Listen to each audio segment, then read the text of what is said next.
Nah, ini dia bocoran spoilernya. Setelah Pangan memberikan pedang Hongyi kepada Xiaoling, dengan pada akhirnya keduanya pun memutuskan OTW menemui Long Xuan untuk memulai petualangan mereka ke sebuah wilayah lautan luas bernama Guixu. Pangan dan Xiaoling pun terus melakukan perjalanan OTW ke TKP Long Xuan berada. Dengan setelah beberapa saat melakukan perjalanan, keduanya pun pada akhirnya sampai di TKP Long Xuan. Namun sebelum kita mengetahui dengan jelas mengenai hal apa sih yang akan dilakukan Pangan selanjutnya pasca menemui Long Xuan, cerita pun berpindah tempat ke TKP Puncak Salju, lebih tepatnya di TKP Hua Tiandu berada. Yang mana pada saat ini, Hua Tiandu pun sedang duduk bersila di sebelah tungku besar dan miliknya. Dengan kali ini beliau sedang menyempurnakan 7 labu yang diambil paksa dari Pangan. Setelah cukup lama ia menyempurnakan labu itu dengan memasukkan berbagai macam pusaka di dalamnya. Tungku besar dannya pun tiba-tiba memancarkan ledakan cahaya hebat, mengeluarkan 7 labu itu yang segera jatuh ke tangan Hua Tiandu. Dengan kali ini memiliki kekuatan luar binasa besar nan edan dari sebelumnya, menyebabkan senior Wan Luo pun yang berada di samping melihat kejadian luar binasa ini spontan memuji kehebatan dari Hua Tiandu dapat berhasil menyempurnakan 7 labu itu ke dalam bentuk yang terbilang sangat OP. Tetapi di sini Hua Tiandu pun yang mendengarnya menganggap biasa aja pujian dari senior Wan Luo itu dan kemudian mengajaknya untuk keluar dari ruang penyempurnaan, menemui Pang Qingwei yang saat ini sudah menunggunya di luar. Dengan setelah sampai di sana, melihat Pang Qingwei yang kali ini menunjukkan mode menangkupkan kedua tangannya, Hua Tiandu pun segera melemparkan 7 labu yang disempurnakannya sebelumnya kepada Qingwei dan mengingatkannya akan kemampuan luar binasa dari labu itu, yang kemungkinan saja bisa digunakannya untuk meningkatkan kemampuan di dalam jati dirinya. Menyebabkan Qingwei pun segera meraih labu itu dan sejenak perlahan mencoba mengamatinya. Dengan setelah melakukan pengamatannya ini, ia pun spontan mengucapkan rasa terima kasihnya kepada Hua Tiandu di balik kegirangan yang terpancar di raut wajahnya, sebab ia tahu labu itu kemungkinan bisa digunakannya untuk membalaskan dendam kesumatnya pada Pangan. Setelah memikirkan hal ini, ia pun memutuskan untuk pergi. Dengan setelah menangkupkan tangannya di hadapan Hua Tiandu dan senior Wan Luo, sosoknya pun tanpa basa-basi bergegas pergi meninggalkan puncak salju. Kembali lagi ke TKP Pangan, yang mana setelah Pangan bertemu dengan Long Xuan pun segera mengajaknya untuk OTW pergi menuju TKP wilayah lautan luas, menyebabkan Pangan pun segera mengangguk menyetujui ajakan dari Long Xuan itu. Tetapi sebelum beranjak pergi, Pangan pun perlahan mengalihkan tatapannya ke arah Xiaoling dan menanyakan padanya mengenai dirinya yang apakah sudah siap dalam perjalanan ini.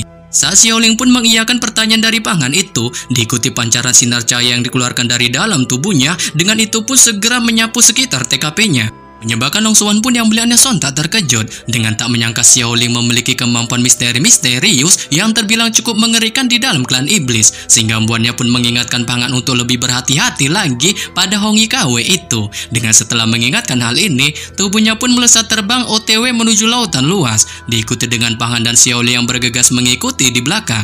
Melesat terbang menuju lautan luas, ketiganya pun terus melewati lapisan awan yang menghalangi pandangan mereka. Dengan Pangan pun kemudian memutuskan untuk mencoba kecepatan penerbangannya pasca dirinya menerobos kultivasi rahasia magis. Saat segera meningkatkan kecepatan penerbangannya, ia pun segera meninggalkan Long Xuan dan Xiaoling di belakangnya. Dengan setelah melakukan penerbangan solo ini, Pangan pun dapat memperkirakan mereka sudah berada beberapa mil jauhnya, sehingga membuatnya pun menebak kemungkinan mereka memiliki jarak yang tidak jauh lagi dengan TKP lautan luas. Tetapi ketika masih melakukan penerbangan dalam mode cepatnya ini, Pangan pun tiba-tiba merasakan kelelahan mulai hinggap di tubuhnya, membuatnya pun memutuskan untuk menghentikan sejenak penerbangannya, mendarat di sebuah bukit yang ada di sekitarnya, dan kemudian duduk bersila memulihkan kondisi tubuhnya, terutama mananya yang kali ini menunjukkan tanda-tanda lelah.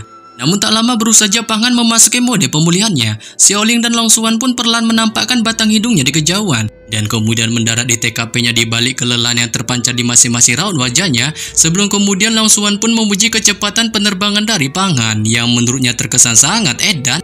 Tapi di balik pujiannya ini, ia pun juga mengingatkan Pangan untuk tak terlalu menunjukkan kemampuan yang dimilikinya itu selama penerbangan mereka OTW menuju lautan luas, dikarenakan hal itu bisa saja memancing para musuh yang tak suka akan tindakannya itu, sehingga kemungkinan akan menghambat perjalanan mereka kali ini. Oleh sebab itu ia pun mengingatkan Pangan sekali lagi untuk tak secara bang jago terus menunjukkan kemampuannya itu dan memilih jalan terbaik untuk menyembunyikannya saja. Menyebabkan Pangan pun yang mendengarnya mengungkapkan sikap mengertinya atas pengingat dari Long Xuan itu, sembari bergurau bahwa hal itu dilakukannya hanya sekedar untuk mengetes kemampuannya saja. Dengan setelah menunjukkan gurauannya ini, Pangan pun menghentikan mode pemulihannya dan memilih menglanjutkan lagi perjalanannya, sembari kali ini mencoba menyembunyikan identitas kemampuan di tubuhnya dengan juga perlahan menunjukkan ketenangannya selama penerbangan. Dan singkat cerita, setelah Pangan DKK melakukan penerbangan selama 3 hari 3 malam, ketiganya pun pada akhirnya sampai di lautan luas itu. Dengan ketika sampai di sana, Pangan pun dapat melihat sebuah lautan yang sangat indah terpampang di depan mata kepalanya, dan deru ombak biru yang sangat luas terus meluap-luap di atasnya, mengungkapkan berbagai macam rahasia dan bahaya yang kemungkinan tersimpan di dalamnya. Setelah melihat lautan luas itu, Pangan pun spontan mengungkapkan akan bahaya lautan ini kepada Long Xuan, sehingga membuatnya pun merasakan kebuntuan mengenai cara mereka melewatinya, terlebih lagi dengan mana mereka yang kali ini sudah habis selama melakukan penerbangan dan juga tak menemukan sebuah pulau untuk sekedar beristirahat, yang menyebabkannya pun berpendapat hanya sebuah kapal yang bisa membawa mereka untuk menyeberangi lautan luas itu. Tetapi di sini Long Xuan pun menyuruh Pangan untuk santuy, sebab ia memiliki sebuah perahu yang dibuat khusus oleh puncak jialannya untuk digunakan mereka menjelajahi lautan luas ini. Dengan perahu itu memiliki kemampuan dapat bertahan di hadapan deru ombak ganas, tapi di balik kemampuan perahunya itu, ia pun juga mengingatkan Pangan dan Xiaoling untuk tak menunjukkan kepanikannya atau bahkan bertindak nyeleneh, sebab di dalam lautan luas ini, ia dapat mendeteksi banyak sekte misterius tersembunyi di dalamnya. Oleh sebab itu yang kali ini harus mereka lakukan adalah tak menimbulkan masalah sedikit pun terhadap mereka. Long Xuan pun juga memberitahukan bahwa tempat yang kali ini mereka pijaki merupakan sebuah pantai yang sepi milik dinasti Daksu dengan menyimpan banyak terumbu karang laut di sekitarnya.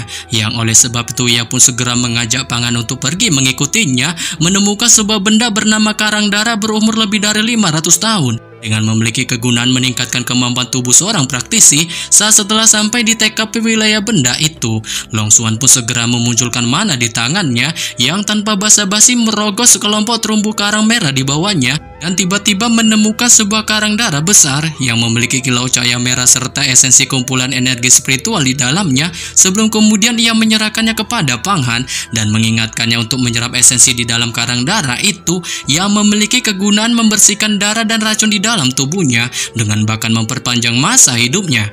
Menyebabkan Pangan pun segera meraih karang darah itu dan mulai perlahan mengalirkan energi cahaya emasnya yang langsung menyerap esensi di dalam karang darah itu. Dengan setelah beberapa saat melakukan mode penyerapannya ini, ia pun spontan merasakan peningkatan energi kekuatan spiritual di dalam tubuhnya sehingga membuatnya pun menunjukkan kegirangannya. Melihat ini, Long Xuan pun segera menghentikan kegirangan yang dialami Pangan itu dan kemudian mengajaknya untuk melanjutkan lagi perjalanan dengan segera memunculkan pedang kristalnya yang perlahan menghasilkan energi es membentuk pelindung di tubuhnya.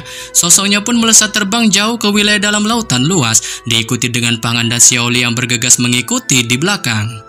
Terbang ke wilayah dalam lautan luas selama lebih dari beberapa jam, Pangan pun tak lagi benar-benar dapat melihat daratan tanah, melainkan ia melihat sekumpulan air tanpa akhir. Dengan saat ini cuaca perlahan mengalami perubahan dan awan gelap mulai membumbung tinggi menyelimuti langit, tanpa sepertinya akan ada sebuah badai hujan terjadi di wilayah lautan luas ini. Menyebabkan Long Xuan pun yang mengetahui hal ini menyarankan untuk beristirahat, dikarenakan ia tahu kemampuan penerbangan cukup sulit untuk melewati badai ini yang kemungkinan saja membahayakan nyawa mereka. Oleh sebab itu ia pun segera membentuk segel di tangannya yang langsung diarahkannya ke wilayah laut. Dengan ketika segel itu terbentuk, sekumpulan gelombang awan pun mulai bersatu di sana untuk kemudian secara mengejutkan membentuk sebuah perahu yang tanpa basa-basi segera dinaiki ketiganya. Tetapi baru saja Pangan duduk di atas perahu itu, mencoba beristirahat memulihkan kondisi tubuhnya, lautan pun tiba-tiba meniupkan angin kencang dengan gelombang deru ombak gila melonjak beberapa meter mengguncang perahu mereka.